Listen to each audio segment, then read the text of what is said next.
In 2008, we also launched something else called Fat Talk Free Week.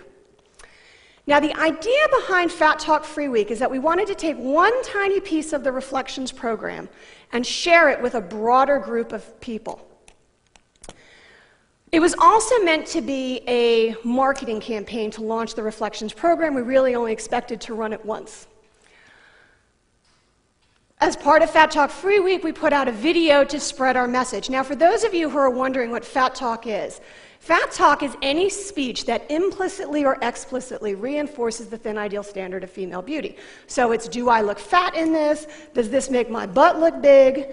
Oh my gosh, you look great. Have you lost weight? Now, a lot of people say, well, what's the problem with Fat Talk? Seems fine. The problem is several-fold. First, research conducted by Eric Stice shows that a mere 3 to 5 minutes of Fat Talk can significantly increase body dissatisfaction. And as I've already made the case, body dissatisfaction causes a lot of misery and is a risk factor for eating disorders. But it's more problematic than that.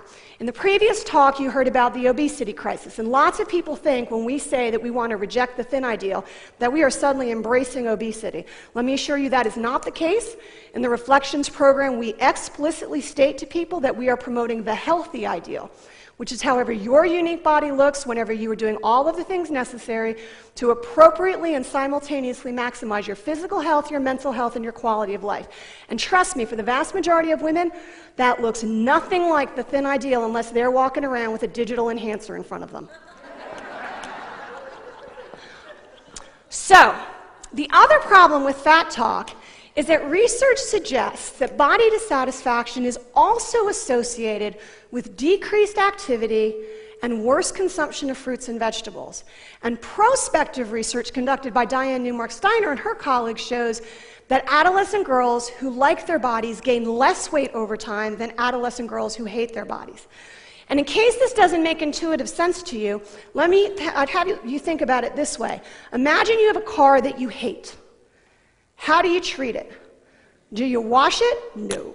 Do you get oil changes? No. Do you put the muddy shoes on the seat? Yes. Do you care what happens to it? No. Now imagine a car that you love. Totally different.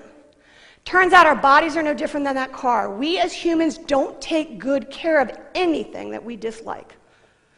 We take better care of things we care about. So, Fat Talk Free Week launched in 2000.